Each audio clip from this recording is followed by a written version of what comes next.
Your thoughts and just feelings. What do you feel is happening right now? Is it a hot market? Is it a cold market? What are you sensing? Lukewarm. Like a Lukewarm? transitional market. Transitional market? Great description for it. Why do you feel transitional? I just see it from where we were, just like seller's market. Right? Not so much, but it's not quite a buyer's market yet, but I feel like that's where it's headed. That's great observation. So she said that we're in a transitional market. We were in a very seller's market, and just for because we're putting it on Facebook Live, right? So for some of the audience that's out there, they don't necessarily understand the difference between a seller's and a buyer's market. Do you mind sharing that, just in terms of what a seller's market is? Well, just, getting multiple offers out there, asking, over asking. Right. And just, when it comes to negotiation or request for repairs, just it's in favor of more the seller. Like Right. Buyers are just giving the sellers kind of what they're asking for, what they want. Not a lot of inventory out there. Right. So it's just really, that. And so I feel like what I'm looking at now with my buyers, I'm coming in under asking price now with my offers. Right. They're getting accepted. And they're like over $50,000 difference. Right. And my buyers are actually have a little bit more power now. They're getting some of their requests for repairs completed, credits. I just see that now. That's great. Yeah. No, so you've seen the changes in terms of negotiations, right? That's actually some of what we're going to talk about. So Lisa, thank you for showing up at the time that you did and sharing what you're sharing. She's spot on. So in the past, in the seller's market, right, that's very low inventory. So not a lot of competition, high buyer those things. I know the way that my dad used to teach it at a home buyer's workshop was it's a pendulum, right? You have your seller's market on one side, and actually, I'm going to just get into it because I've heard absorption rate. We use that term, and this is in terms of inventory. And what that means is an absorption rate is roughly the month's inventory. So if you hear a six is right in the middle. That's a neutral market. Okay, so 6 months inventory. If no new listings came on, it would take 6 months to sell all of the inventory. That's what that absorption rate is referring to. 6 months would be a neutral market, right in the middle of a buyer's and a seller's market. Now on a seller's side, it's anything less than that. Okay? So what we've seen, what Lisa was referring to, is roughly almost a 2 to 3 months absorption rate is what we've seen here. So when we do our listing presentation and we talk about where the market's been, where it's at, and where it's heading, this is very important to understand absorption rate, the amount of inventory that's out there, paying attention to those factors. Other key signs that we're in a transitional market is the fact that you're seeing longer average days on market, right? It's taken longer to sell homes that traditionally in the past, if they were priced at a specific point, we know that it was gone in days. I mean, definitely within the first couple weeks, but now that's not the case. Now, I know my two most recent listings, which were both at entry-level price points. One was at $400,000, 2-bedroom, 2-bath, in a very desirable community in Camarillo, listed at $400,000 with about a 370 HOA. Took almost 40 days before it went into escrow, 40 days.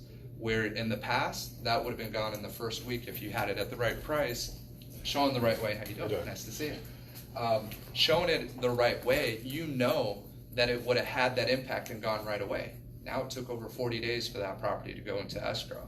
Had a lot of showings, a lot of activities, a lot of balking at low offers, right? So we're seeing a change. Any other things that we're seeing in the market? Well, actually, I just finished this here. So 2 to 3 months, 6 months is neutral. Anything more than that, so we start seeing 7 to, I guess technically plus, but let's just say 7 months inventory, which in the month of December in 93035, showed 7 months inventory in 93035. That was in December. December is always one of the slowest months, but it's typically also very low inventory that people pull it off. So the fact that you saw in December 7 months inventory, we can't find those numbers till January 1st, just like in the next week. We're going to have more data that's going to show the amount of activity. So you mentioned that we're kind of in a lukewarm market right now, right? I'd actually agree with that. I think it is white hot right now, today. And the biggest challenge and the biggest issue that we're having right now is many sellers who want to put their house on the market want to fix and do things because they know the high buyer demand.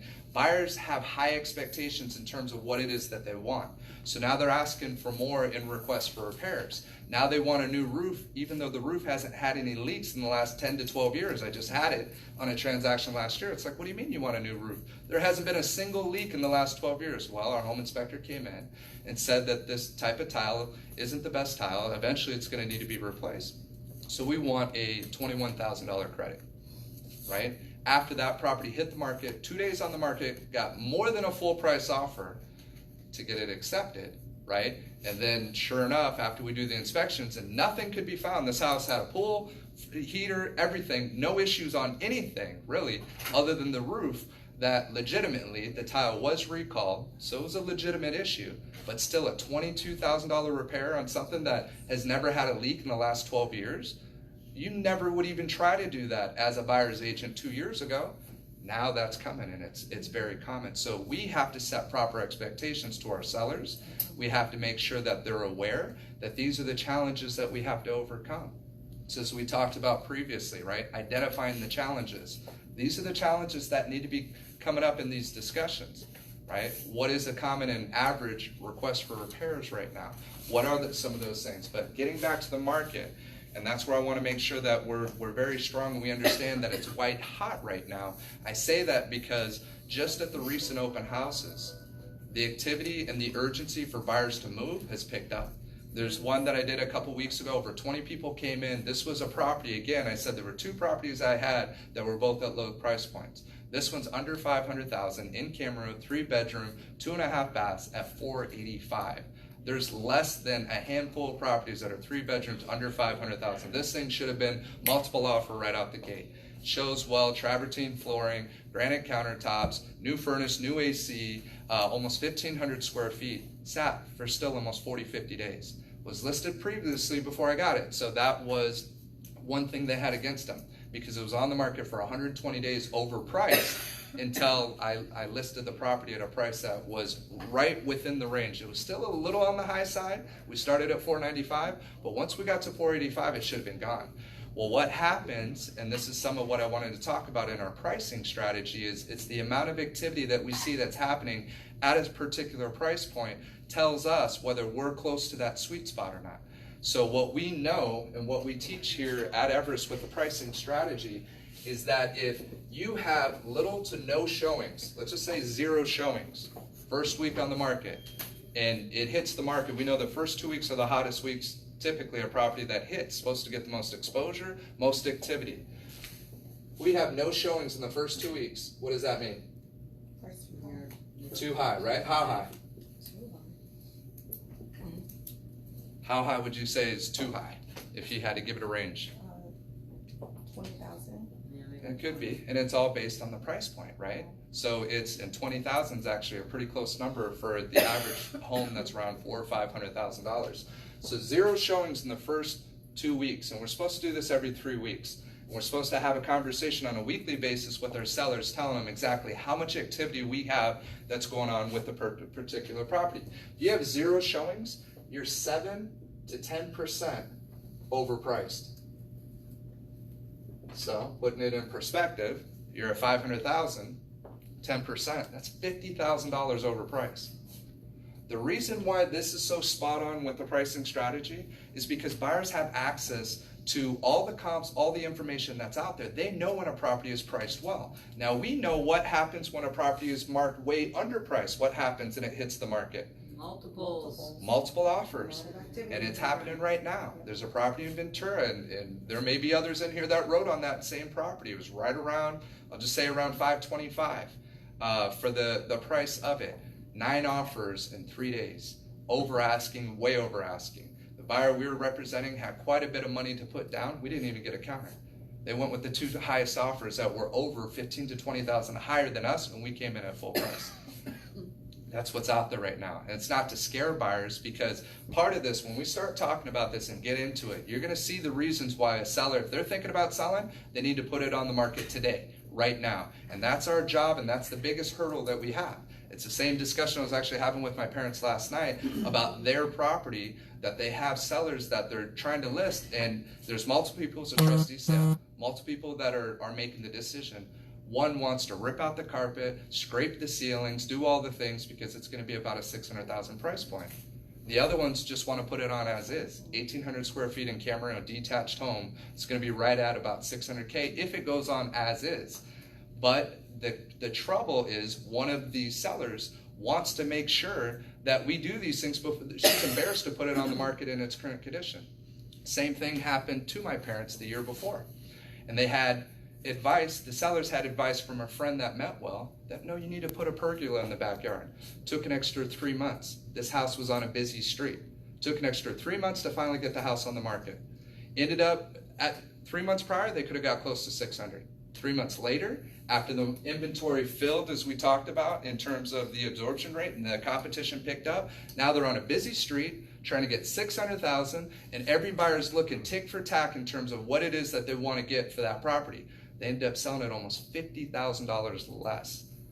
Now, and spending the money to improve the property, to get it ready to put it on the market. So in certain situations, just like the situation I was just discussing with my parents, it is absolutely essential that we as agents can lead our clients, and they're not always listening, because they mean well and they have good ideas and they have good experience, but this is what we do for a living. So it is our job, it's our duty, it's our stewardship to protect our clients, to lead them in the right direction and get them to cut off procrastination and not spend money, unnecessary money, on improving the home that you can't get back for it, especially when you're competing with more properties.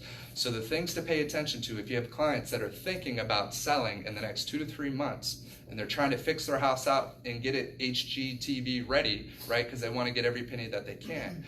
They have to look at what is the potential cost and consequences of that.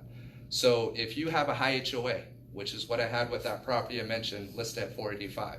HOA is at $425 a month.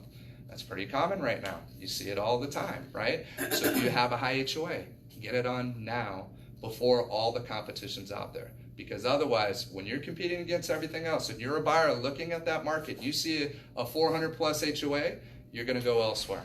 You're gonna make other decisions. You're on a busy street, you're gonna go elsewhere. You have all these different choices and options. That's what's going to happen. So it can hurt you if we allow our clients to wait 2 to 3 months to put it on the market, even though we think it's the hottest part of the market because it's the spring. It's starting sooner. And that's the biggest thing that I want to emphasize today. So it's to get on the phones with whoever it is that we know that's thinking about trying to sell, and getting and hoping to have the opportunity to speak to them and sharing with them all the data so that they make the right decision, and allow you to lead them in the right way and let them know that you can protect them.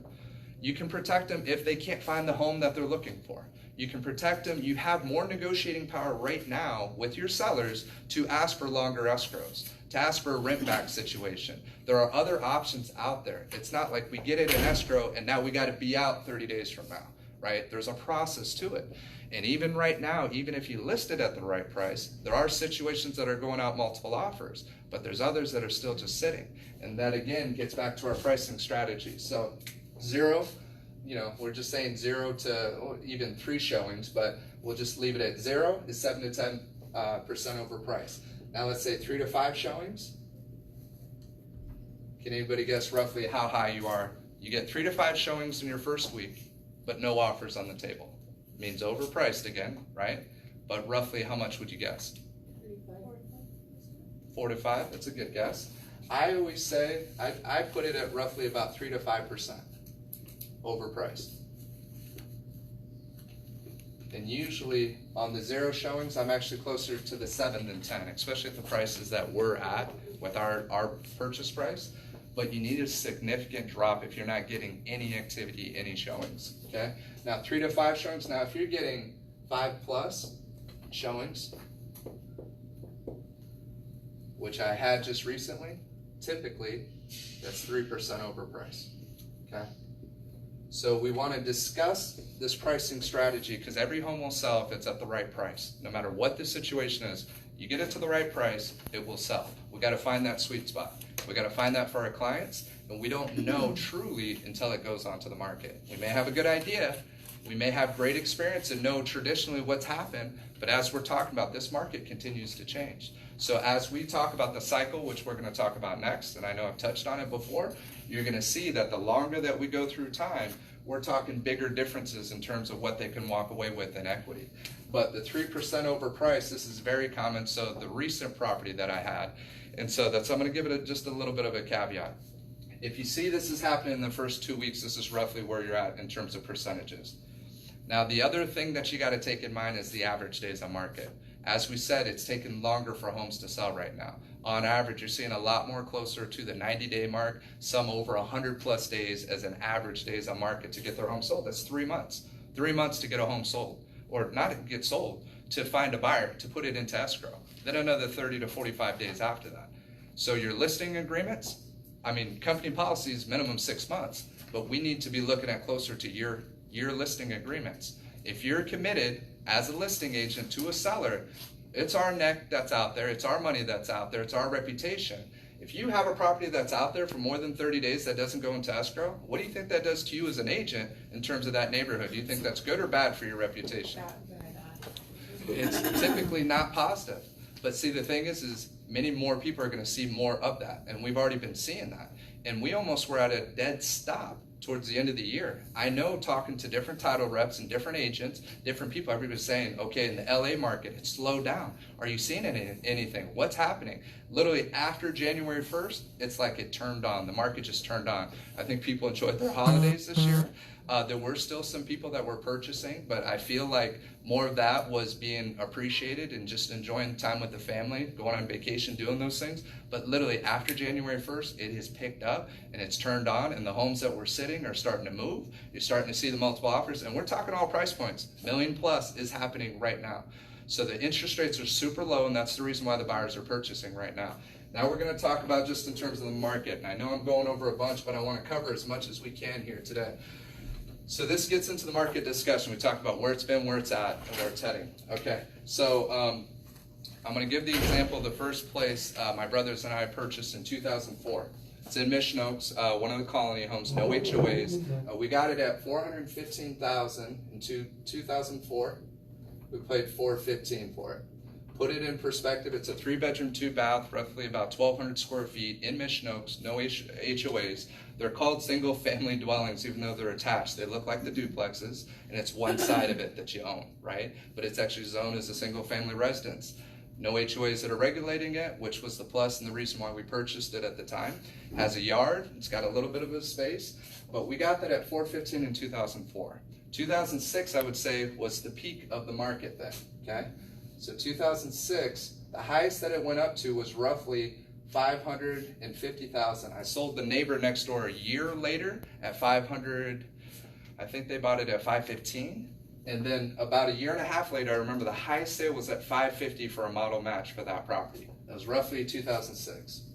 Okay, we all know what happened after 2006, right? Then we have the market crash, which was really about 2008. I mean, it just came screaming down. 2008. And so if we're at 415 here, I gotta try to draw this the right way. 415, it went down to the lowest part was 300,000 was the lowest that it was worth. And I remember when these homes were selling at 300K. So 300,000, and can anybody guess roughly about what years that bottom of the market, bottom values was? What? 2011? Yeah, it started around 2008, went to about 2011. Okay, 2011 is known as the trough of the market, the very bottom of the market. Okay, so now as we hit that bottom in 2011, it starts coming up and it actually starts jumping up pretty fast and pretty aggressive to where we're at today. So I said the peak was at 550 for the highest sale that I saw for a model match. Today, at least according to Zestimate, we know how accurate that is, right? Zestimate shows 515. We're almost at that same level of 2006 and 2020. Finally, so it took all this time.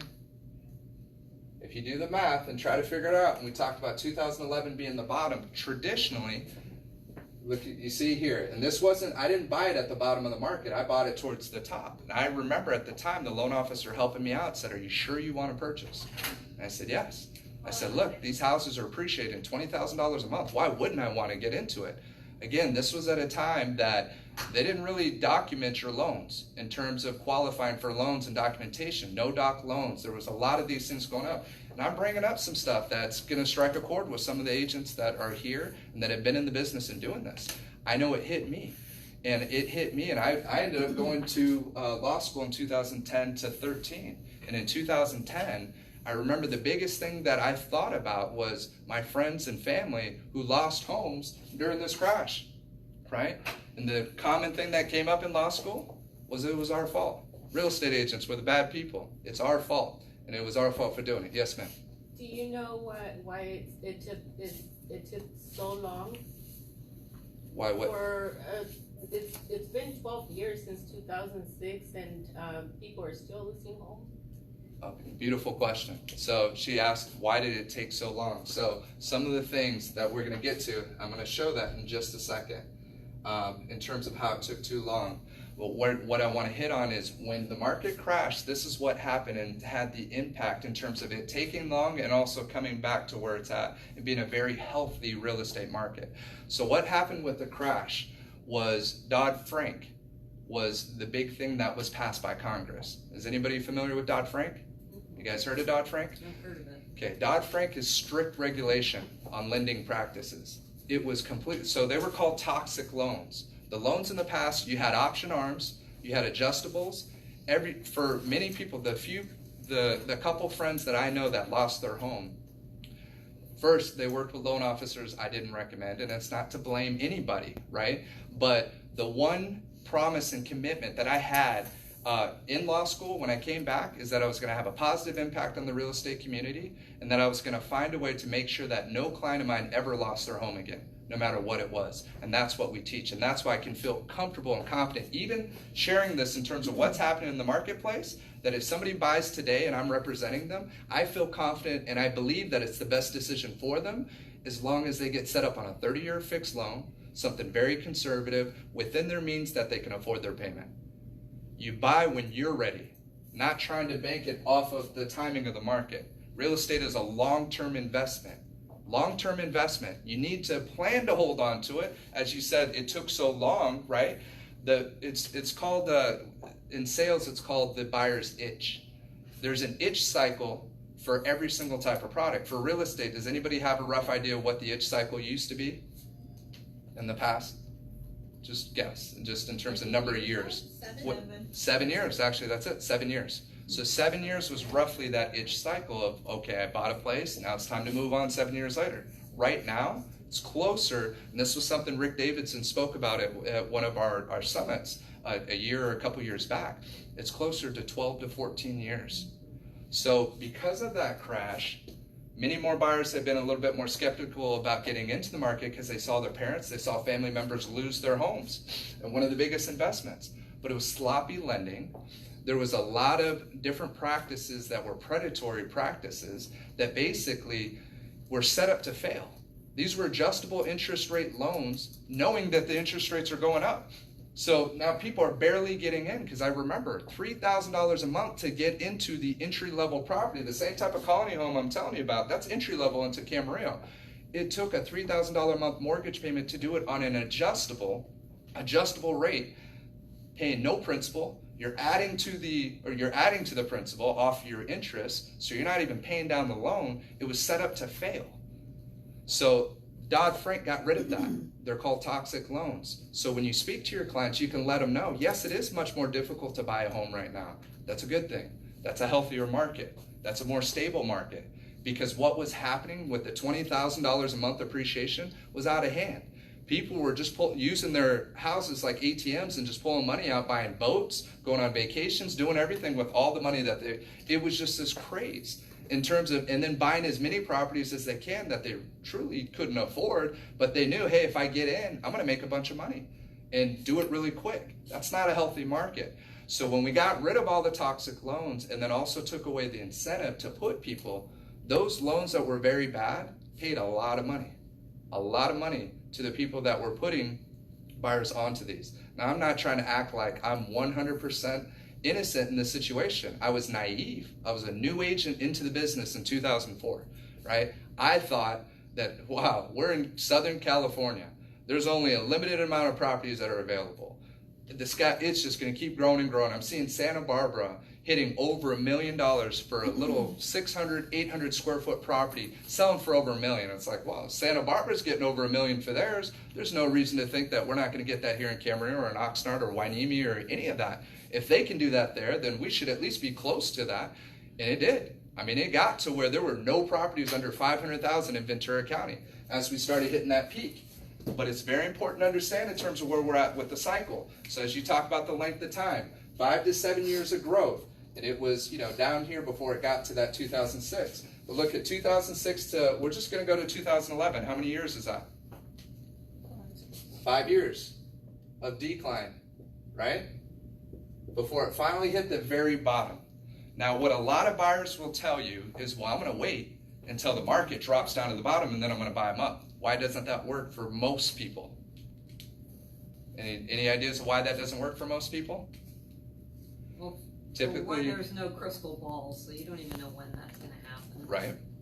That's exactly right. You don't know. You have no clue, so you're going to sit and wait and wait and wait. In the meantime, you're passing up probably some good opportunities.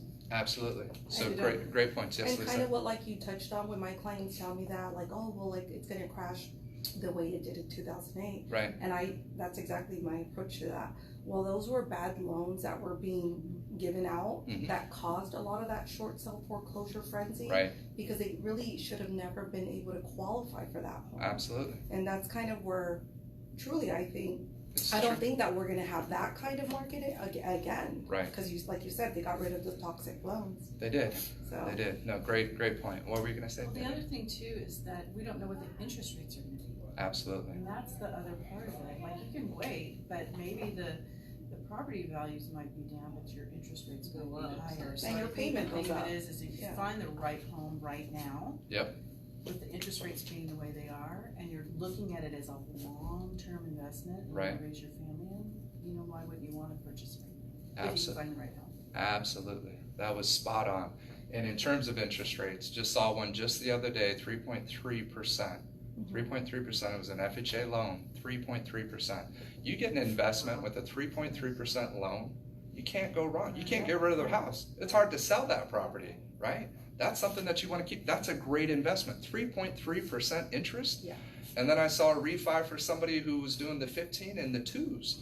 It was 2%. And I'm looking at their payment. I was super jealous. I was like, oh my gosh, I wish I was in the position to be able to afford to pay off my home in 15 years. Well, in other parts of the country, that's what they do, right? So, so again, get to the 5 to 7 years, and let's look on the upward side. And this puts in the urgency in terms of where we're at today. So 2011, 5 to 7 years. So 5 years was at 2016. We've been at 17, 18, 19, 20. We are in a transitional market. It is a hot market in terms of to sell your house right now because of those all-time low interest rates that we're seeing. Well, the rates aren't guaranteed to stay that low, and traditionally they don't. An election year is usually a tough year, typically is. And maybe that's what we were seeing towards the end of last year with the slowdown as, well, next year's an election year, let's see what happens. You know, as buyers, well, let's see what happens. Sellers are going to freak out and they're just going to give their homes away, right? So who knows what the rationale is, but all I know is people are waiting and they're hoping to get it down here. The reason why I say most buyers typically don't get it down here is because I know when I was working for a nonprofit, we had to get our own funding just to compete with all cash investors that were buying everything up. So that's the difference, and that's people are waiting for this magic opportunity time. Guess what? In this part of the market, what happened after the market crashed?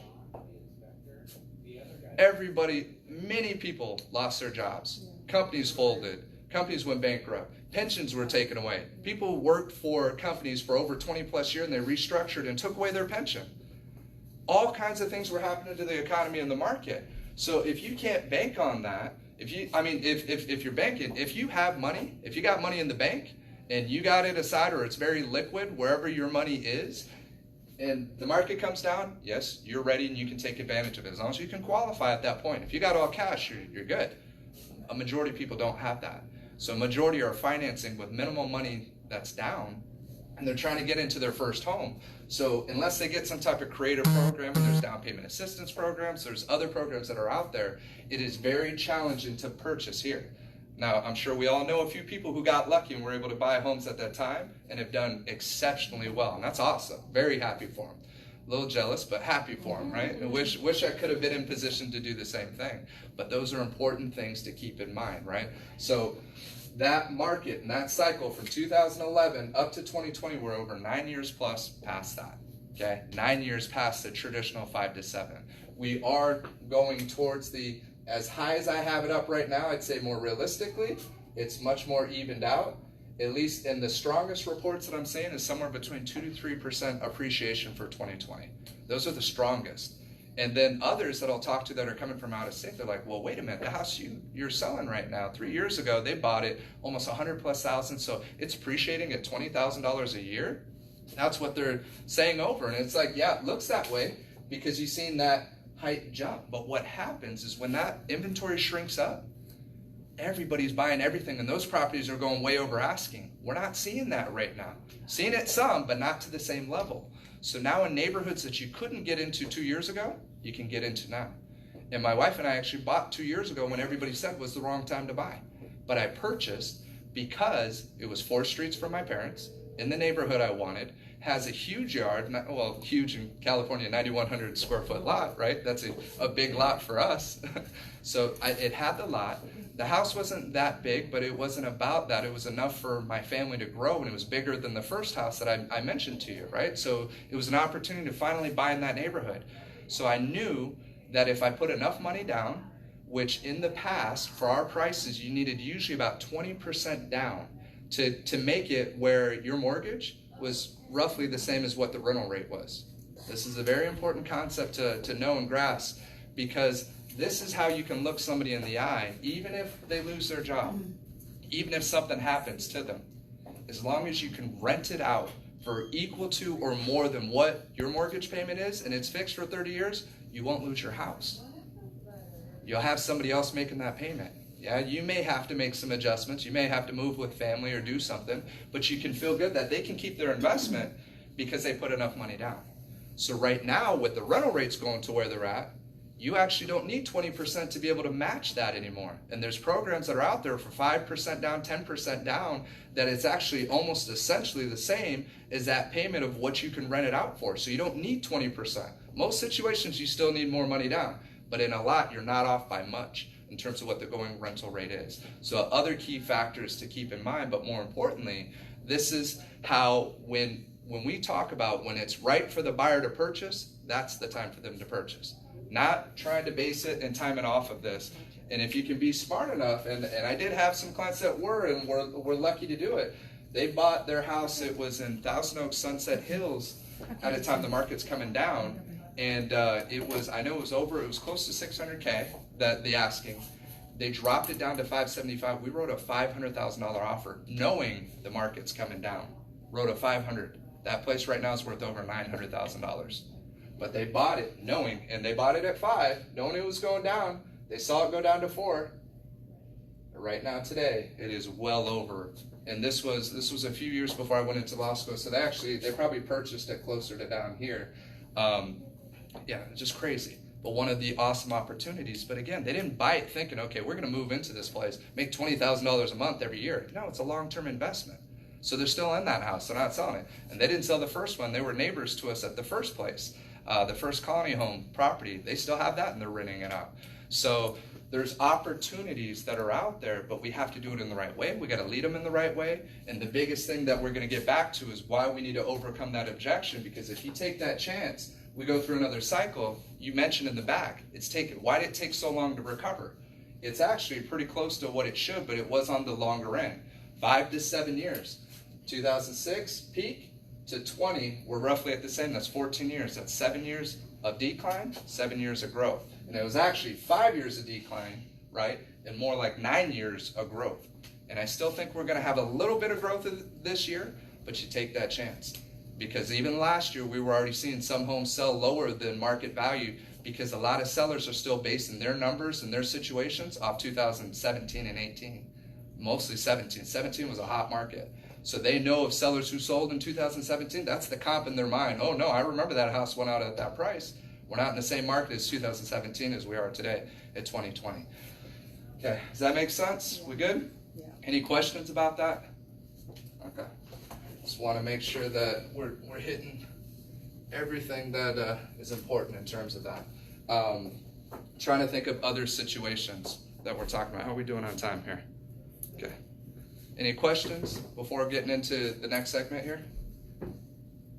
Good? Does all make sense? Doesn't sound like a bunch of hot air? Are you showing that, maybe I misunderstood, but are you saying the peak of the market after the crash? Let's see, we peaked and then we crashed. Right.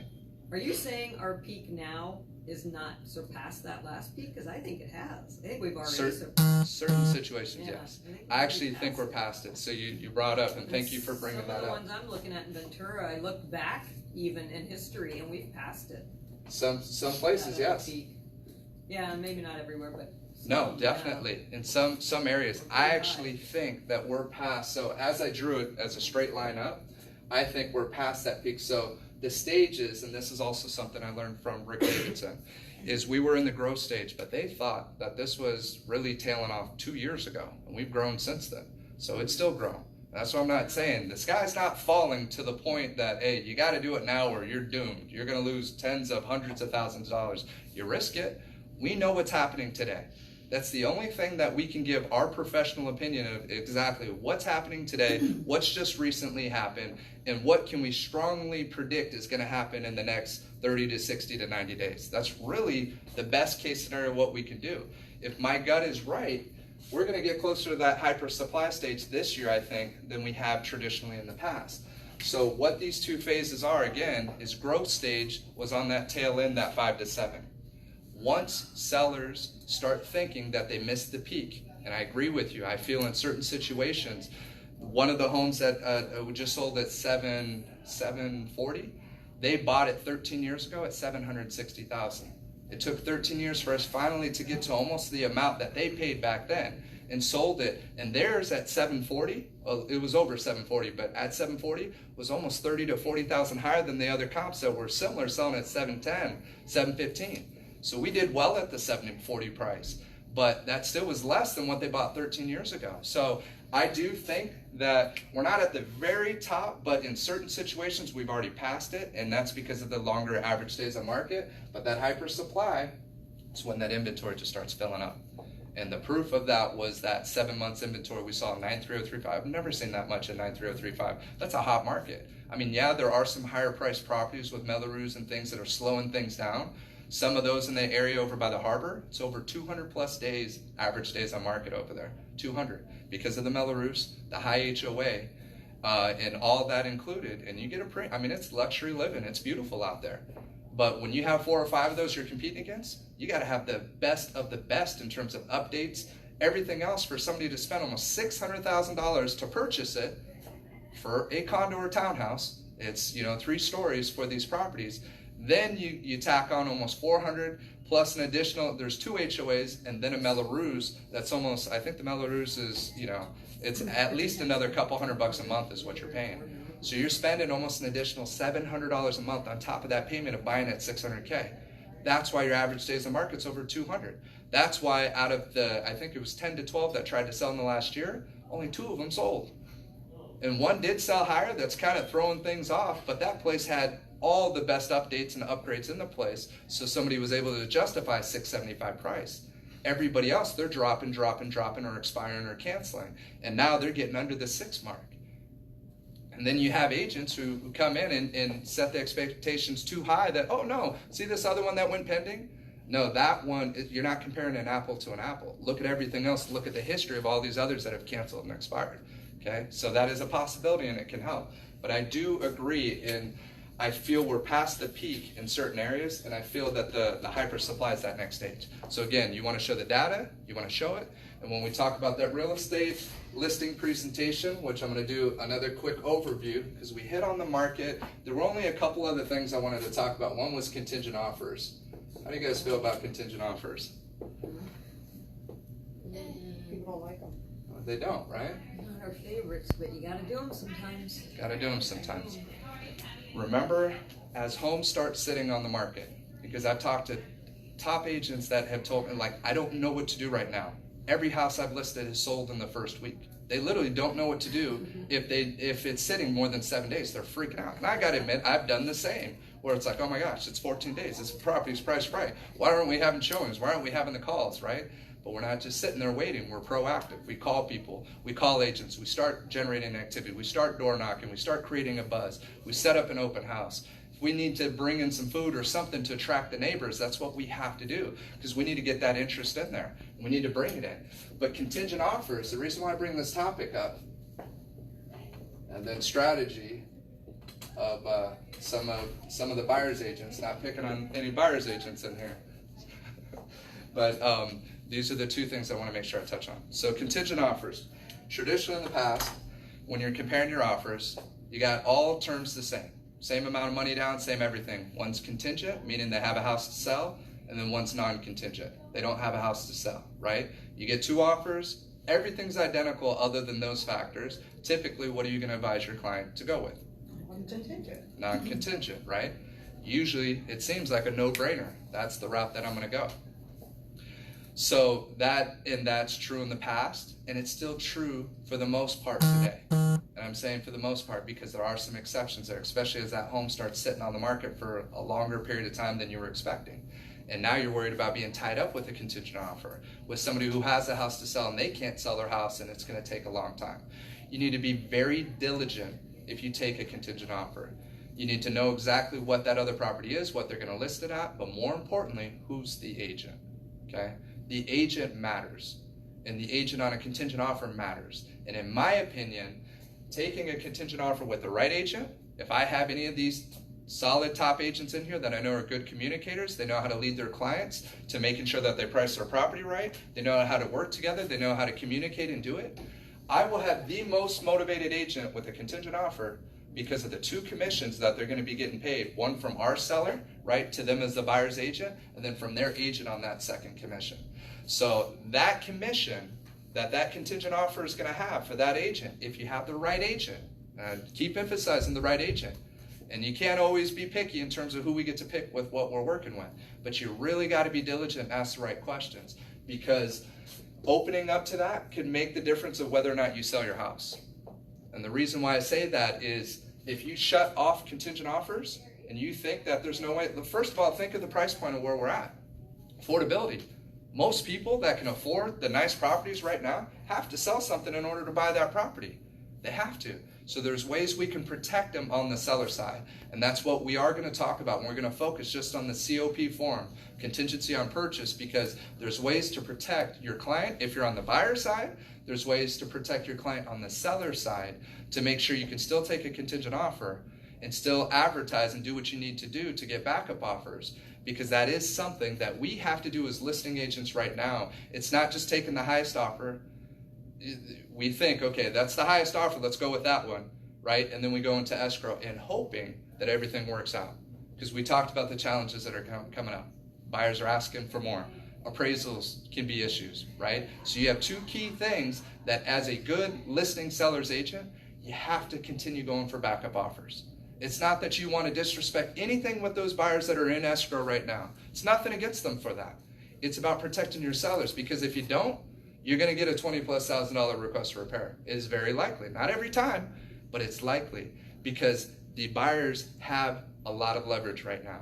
And see, the problem with this right now, with this kind of market, when it starts getting to this, did anybody have any transactions that fell out last year? Yeah. There's more fallouts that are happening over the last few years. And I reached out to a few title and escrow companies to try to get stats, and I couldn't get anything from anybody. But I know, because as I managed that office, they would come in and talk to me and say, we're down 20% right now. 20%. We're issuing new reorders more than we've seen in a long time.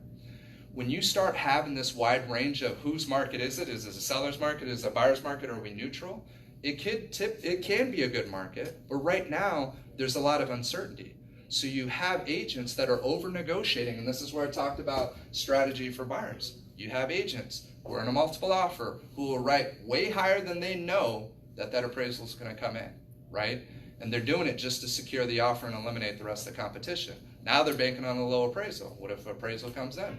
Now they're banking on a $20,000 request for repairs, right? There's too much of that strategy happening, and guess what? That hurts everybody, because now the deal falls out. Now the buyer's not able to get that property. You're off by way too much. You're off too much in terms of negotiation. People don't feel like, I mean, the buyer may feel like they're winning if they get it, but in most situations, the seller's not going to just give away 20,000+ unless they feel desperate and they're fearful and worried about the market coming down, all these other factors. Then they may compromise a little bit more, but nobody feels good about that. So just be careful. I'm not trying to knock against, agents who are doing that, but we need to be careful with that. We got to be careful on the listing side in terms of advising our clients, because they're going to jump at that high offer. They're going to see, oh, that's an extra 10, 20,000. Let's go with that one. Yeah, I don't care if it's, minimal money down, high risk, low credit, low everything. Let's go with that. That's an extra 20K. It's worth the chance. And then what happens? Falls out of escrow. Especially if you had it active under contract. Now you're showing 60, 90 days on the market. Put it back on the market, and you lost your best pool of opportunity to find the right buyer, because we didn't lead our clients and say, look, I know that one's 10 higher. I'm telling you, based on my experience, this agent has been communicating very well. They know their stuff. I know they're going to do a good job representing their client. We're going to be protected liability-wise because they're a professional. We're professionals, and we're going to come up with solutions and figure out the way to close this transaction. So I'm not afraid of calling a buyer's agent.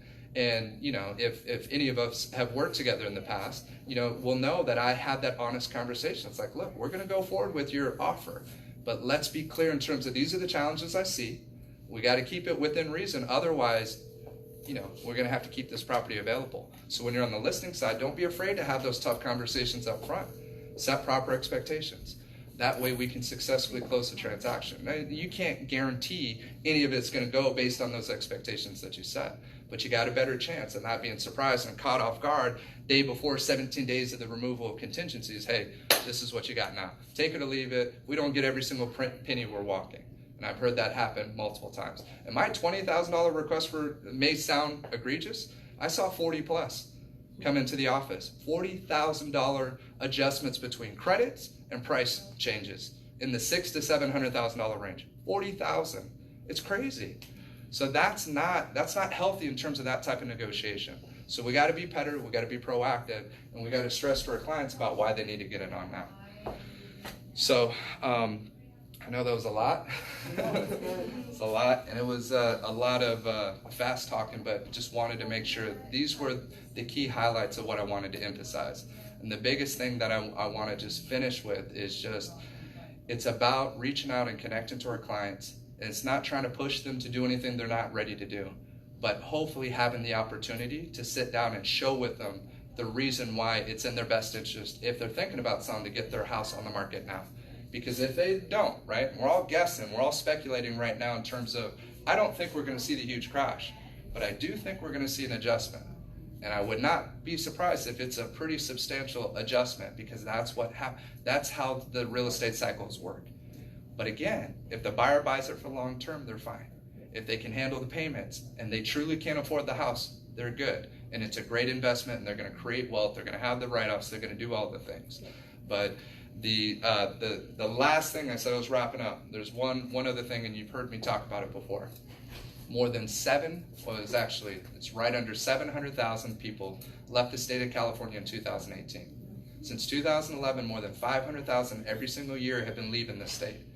Now, we had over 600,000 come in 2018, so it's almost about 100,000 deficit. The people that are coming in, for the most part, are going towards the Bay Area, and they're higher income earners. But many of our teachers, many of our hardworking, California middle class, they're out of state, they're moving. So make sure that you're speaking to people, and there's a lot of people that are fed up. They're fed up, whether it's politics, whether it's taxes that they're paying, whether it's the prices, the cost of living. It takes a lot. Like I talked about earlier in terms of that $3,000 a month mortgage, that's not healthy. And if you look at the demographics, if you pull up Cameroon, can look at the demographics, it's insane in terms of, and we have a high earning city, and most of them can barely afford moving into the entry level property. That's just where it's at. It has to correct. it has to adjust, which isn't a bad thing. It's healthier for the long term. So it's going to happen. Those things are going to happen. And we just want to make sure that we're educating and informing in that way. So that's, the biggest thing that I can challenge everybody in here to do is just get out there, find out a way to make sure. The biggest objection is I want to hold off for a few months or to the end of the year or another time to sell my house. Get all your data, everything there to show them that, because you will, even the people that we thought this was going to happen last year, the year before, that moved out, they've moved on to their next stage in life. They sold their property and bought their next place. The one I was telling you in the Heights that sold 740, they bought in Idaho in the low 400,000s, beautiful home. And their mortgage is on less than a couple $100,000 now, as opposed to the 700,000 that they sold their property at. So now they know they're in their next chapter, they're in their retirement years, they're going to enjoy their family out there, and they're going to make that move. We have an amazing referral network within Century 21 Everest, and I'm sure you all know of Karen Perry. Make sure that you're utilizing her and placing those referrals, because you're going to see a lot of outbound referrals that are coming up. So it's listings and the network, getting the word out there, but just communicate, and they need us. So I'm just going to wrap with that unless there's any other questions. I had dinner last night with a past client who lost their home in the fire. I just sold it to him. They lost it up in the Ventura Hills. Just got rebuilt, moved into it. He looked at me last night at dinner. He said, "You almost had another sale." And I said, "What do you mean?" He goes, "I want to leave the state." He goes, "I don't want to be here. The only reason we're staying is I'm too old. I can't do the move again." He goes, "But I want out of here." He goes, "You can sell this." Right. And I went, "Oh my God, you just moved in. Don't sell it." I know. I mean, I love them. They're like friends now. And Yeah. But he wants to leave the state. He goes, "I'm just too old to make the move." I know. So there is a lot of that going on. You're going to see a lot of it this year. So just make sure you're the one that is the one helping them out, plugging them in. And Karen is amazing and does it within the next day. Right, She'll I reach do out, that she too, follows up, she stays on top of it, and they just successfully bought it. And it's awesome agents that they're setting them up with. It's not just random. They're Right. people that are held accountable to our system and our standards to make sure it's of the highest quality. So the extra step I'll take is I'll actually ask Karen to send me the agent's info, and I'll call the agent up. And I'm asking questions about what we just covered right now. What's I told happening? him that. I said, if you think that's what you want to do, we can help you out. Wherever What's you wanna happening go. in the marketplace, and ask them, okay, and ask them the questions. How many homes have you sold in the last year? Try to get a good idea. And it's not that you're trying to judge them. It's see, okay, are my clients going to be in good hands when they go out there and go into a complete place that they have no clue in terms of, that wasn't their situation, but for most people, they don't know. They don't know any better, so you're stuck with whoever you connect with. So it's a huge opportunity to take advantage of it, and then when you get the thank yous and the pictures and everything else, it makes us look great, and it's really Karen Perry with her network and who she connected them with. But they were thrilled with the agent that they got there, and then I had another one moving out to Texas, same thing. Yeah. So, and he was also thrilled with that one, and got another one I'm trying to do in South Carolina. But I'm telling you, these opportunities, you're going to see more and more of those coming up. So we'll just wrap it up with that. I know it was a lot, but thank you guys all. Thank you, Brandon. All right.